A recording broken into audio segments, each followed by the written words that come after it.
we need to know what is nutrition and kind of nutrition. So basically we have already discussed about the nutrition, what is definition of nutrition and what is the nutrition process. So now we need to know the kinds of nutrition. So types or kinds of nutrition. So there are two types of organism or two types of nutrition. First is autotrophic nutrition or second is heterotrophic nutrition. You can also hear the word autotrophs, which we are discussed here, and second thing is heterotrophs. So basically, what is autotrophic nutrition and what is autotrophs, and what is heterotrophic nutrition and what is heterotrophs? In Hindi, these words are also known as swaposhi and parposhi. So basically, what is autotrophic nutrition? A living which are, or you can say a living which show self nourishment is called autotrophs, and this kind of nutrition is known as autotrophic nutrition.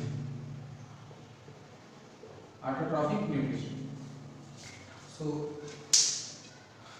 I don't have space, so I will rough it, erase it. Now what I am saying is a living which shows self nourishment. So auto means self, and trophs means nourishment. A living which shows self nourishment is called autotrophs, and this process of autotrophic nutrition means this process is known as autotrophic nutrition, and the living is known as autotrophs. So a living which shows self nourishment is called autotrophs, and this kind of nutrition is known as autotrophic nutrition. For example, plants. So we know that plants perform photosynthesis and make their food because they perform self nourishment, make their food by the process of photosynthesis. So all the kind of plants are autotrophs, and the nutrition which they show is autotrophic nutrition. Autotrophs are of two types. Basically, if you are going to classify them, so autotrophs are of two types. First, chemosynthetic, and second is photosynthetic. Photosynthetic and chemosynthetic. So what is chemosynthetic autotrophs? The livings which use chemicals for their energy production, or which use chemicals for their self nourishment. So we can say that the livings which use chemicals for their nourishment,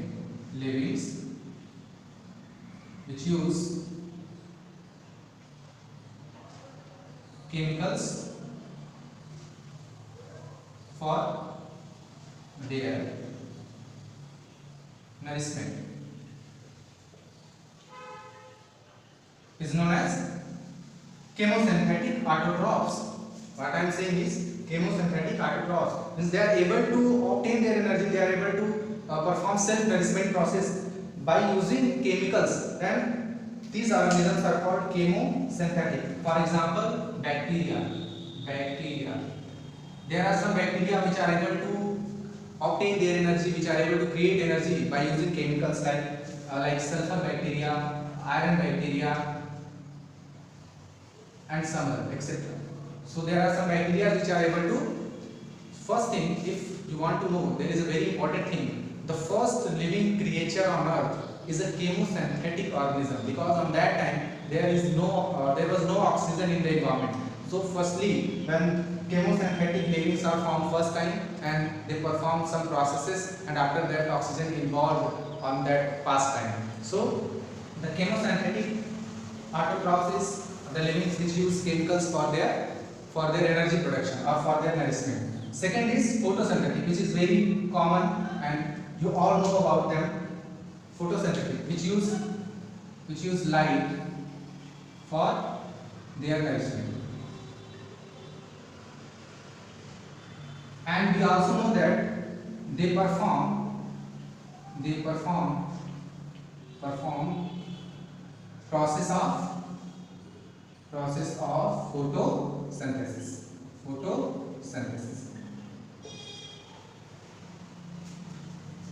Example, all plants.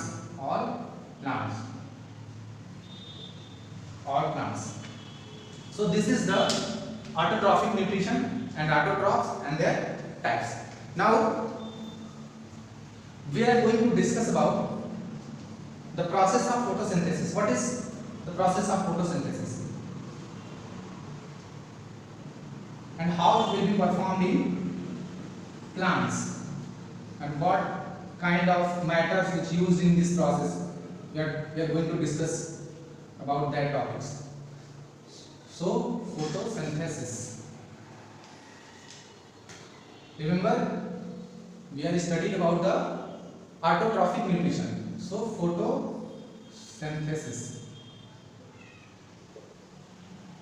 photosynthesis is a process. It is a process in which green plants or the plants make their food. Process in which plants make their organic food by using CO2, H2O in the presence of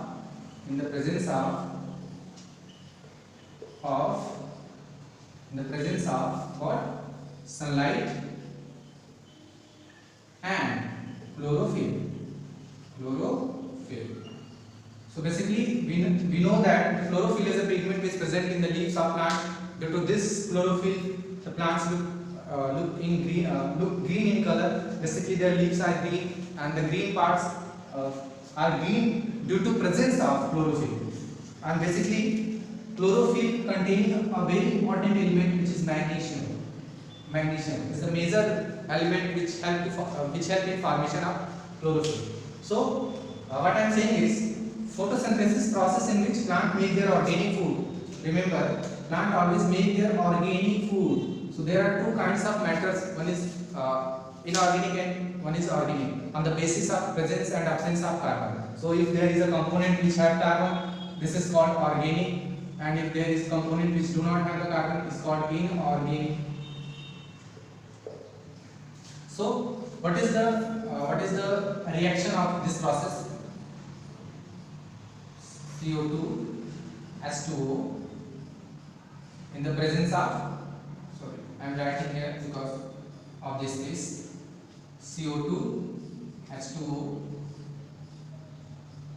in the presence of light and chlorophyll form C6H12O6. This is glucose and plus 6O2. So in the process of photosynthesis, a very important byproduct is formed. First is glucose, which are used for the energy production in the plant body, and second is oxygen gas. So there are two byproducts of the process of photosynthesis. So plants take carbon dioxide from the environment, and using light, chlorophyll and water, they make their organic food glucose. In storage form, glucose is also called starch. So when glucose form in higher amount mass of glucose, or basically you can say that when glucose molecules are combined together, they are formed starch. or also we can say this compound is a carbohydrate. Remember that glucose is the unit of carbohydrate, and in plant the storage form of glucose is known as starch.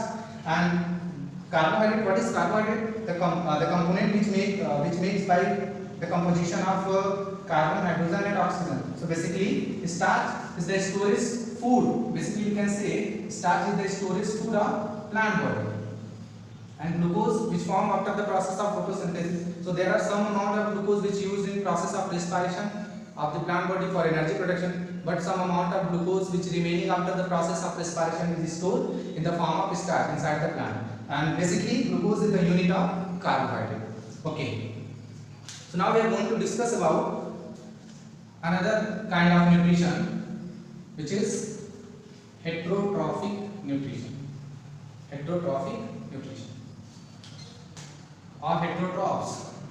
Second is heterotrophic nutrition or heterotrophs.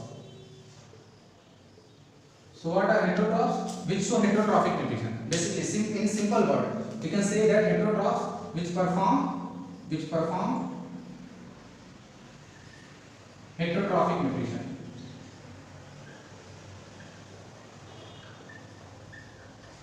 So all the livings which perform heterotrophic nutrition are known as heterotrophs. Example, all animals. Because animals don't have capacity to perform self-nourishment process. We don't have capacity to make their own food by using by using natural components. So heterotrophs are the living which perform self-nourishment or which perform heterotrophic nutrition is called heterotrophs. So what is heterotrophic nutrition? The process of nutrition,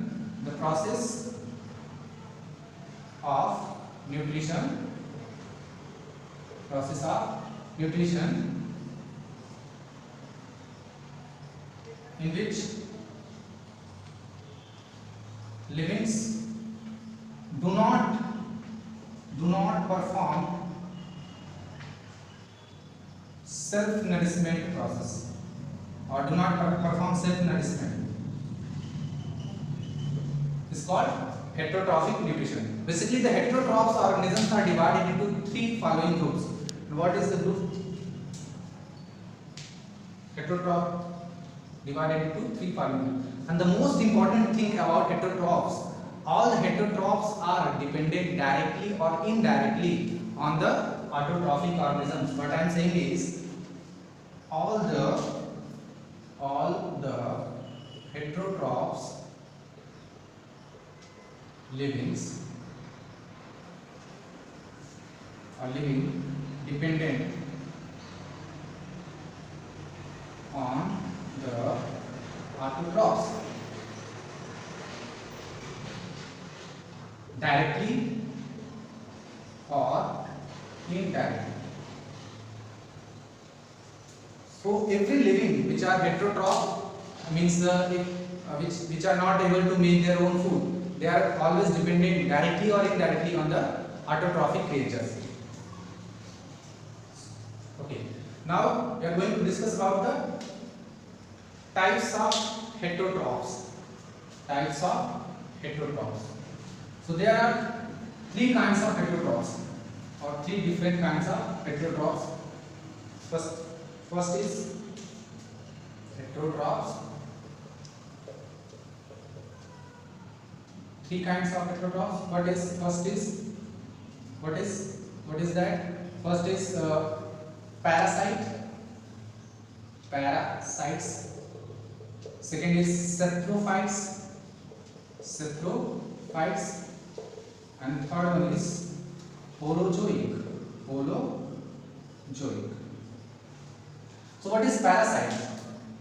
Basically we are discussing about the heterotrophs. So heterotrophs which are not able to perform self-nourishment process, means they don't have ability to make their own food by using chemicals or by using sunlight. So they need to obtain their energy from other various processes and from other various ways. So on the basis of that various ways, They are classified into three main groups, means heterotrophs divided into three main groups. One is parasite, saprophyte and holozoite. So what is parasite?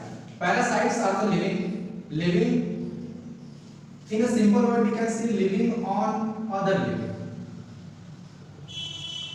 Means they are the living which lived on the other living body and obtained their energy from that body. Basically we can say that they are behaving like guests, and the body on which they are found, that body is known as host, and they are guests for that body. They are very dangerous in every situation. They are very dangerous for their host, because they form some dangerous, they create some dangerous type of diseases. So the livings which live on the body of other livings is known as parasite. They are always harmful, very harmful in nature. So parasites. Example like lice, liver fluke, amoeba, etc. So there are some parasites like liver fluke and amoeba. They are the main factors which causing dangerous diarrhea, some different kind of diseases which are connected with our stomach and with our digestion process. So basically parasites, they are of two types. Parasites are of two types. One is endoparasite and one is exoparasite. So what I am saying is parasites are of two types. One is endoparasite and one is exoparasite. Endoparasite which live inside the body like amoeba, and exoparasite like lice, Jews, or exoparasite like lice. So exoparasite which live outside of the body. So every kind of parasites which live inside the body is known as endoparasite, and the parasite which live outside of the body is known as exoparasite. Now the saprophytes. Saprophytes are also known as natural cleaners. They are also known as natural cleaners. I am talking about the saprophyte. They are also called natural without payment. This word without payment adding by me. So this is not a scientific word, but called natural cleaners because saprophytes are the creatures which decay the dead matters. So they decay the dead matters. They are able to decay the dead matters. Able to decay the dead matters and obtain their energy by decaying process. Are called saprophytes. So basically saprophytes are the organisms which decay the dead matters and obtain their energy is known as saprophytes. So now the last one is holozoic. Holozoic organisms. Holozoic organisms are the organisms which eat complex food. And basically we can say that they are the most advanced and developed type of creature which have developed kind of digestive system, because parasites don't have developed kind of digestive system. So they want digested food. Basically amoeba, liver fluke and that kind of creature which are able to suck the blood. They need to digested food. They want directly nutrients. So for their growth and development, because their digestive system is not very advanced, it is not very developed. So they are able to digest any kind of complex food. But if we are talking about the holozoic, so holozoic are the heterotrophs which are very advanced, very developed and have developed kind of a digestive system, and they eat complex kind of food. They are of three types. Means holozoic creatures are of three types: herbivores, carnivores and omnivores. So basically this is very normal thing. We know about that. Herbivores which eats plant directly, carnivores which eats meat, and omnivores which are able to eat both plant and meat. So this is our first topic of the chapter life processes. In our next video lecture we will discuss about the topic digestion. What is digestion and the process of digestion, mechanism of digestion and digestive system of the human being. Thank you for the watching. I hope you liked the video. Please subscribe my channel, like, share and comment. Thank you for the watching.